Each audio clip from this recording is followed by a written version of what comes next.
Hello friends, it is I, Raina, the frantic Witch of WTF. I did not have time to put together a YouTube video for you this week, but I had a really good reason. On Tuesday I got picked up in a local shop and they are consigning almost everything I make.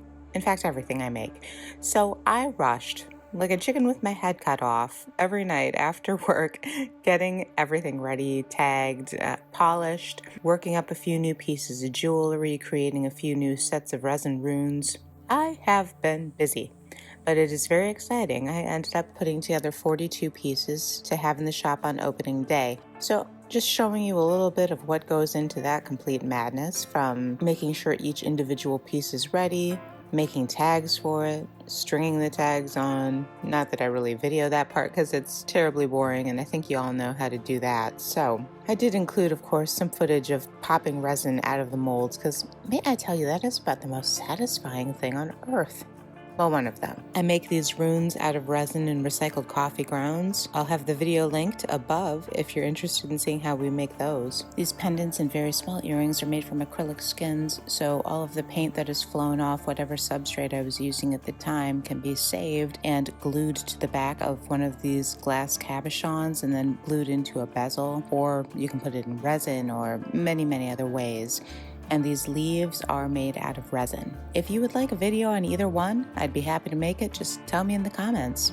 I've been spending an obsessive amount of time learning how to use the app Procreate, which is digital art, and I know that there's a lot of other alternatives out there. It's kind of like Photoshop, but you use a stylus, which for me is key. Before I ever started fluid art, I was a normal artist, a representational artist. So being able to blend traditional art and digital art is kind of a dream come true for me. So you can take one photograph of your art, one of your fluid pours, anything that you do, and you can import it into one of these apps, and the possibilities are endless with what you can do with it. Also, you can create digital files that can be sold over and over and over again. Lately, I've been taking some of my paintings and turning them into digital wallpapers that you can use on your phone or your desktop, and I've listed them all on my website. So if you want to see what I do with my paintings after they're done, I've got it linked below. The web address is witchofwtf.com/shop/digital downloads. Don't hold me to that, just look below in the description box and you can go right to that page and see what I've done taking my fluid art and digitizing it and turning it into wallpapers. You don't need Procreate for that. There's a lot of other apps like canva.com.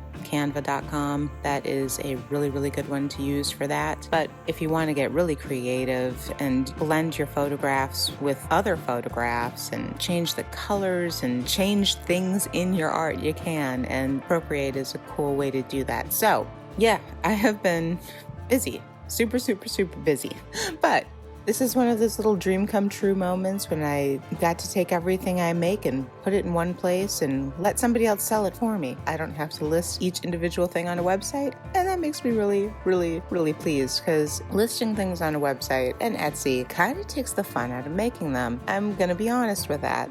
So instead, I get to make them and just drive them a couple miles down the road to a beautiful, awesome, brand new crystal shop. And I am quite the rock collector and have been since I was,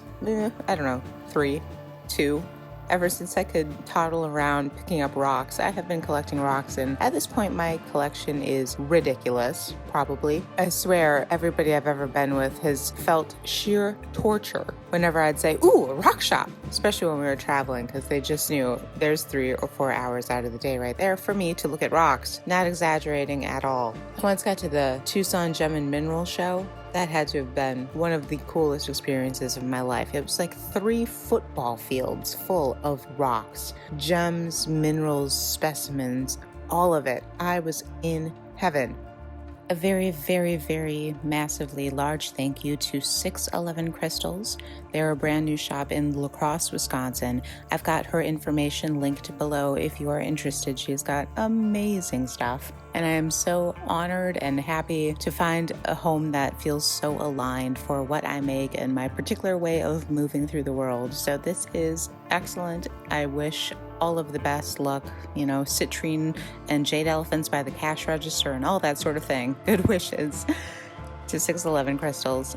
Thank you for letting me film And thank you especially for taking my art on. It means the world to me. And thank you, of course, for watching my videos. Please like and subscribe if you haven't already subscribed, and hit that bell so you get notifications when I put up new ones. My goal is to do it weekly, but sometimes with a full-time job and all of the other things I do, that is a little on the difficult side, but hey, I still try, and that's what counts, right?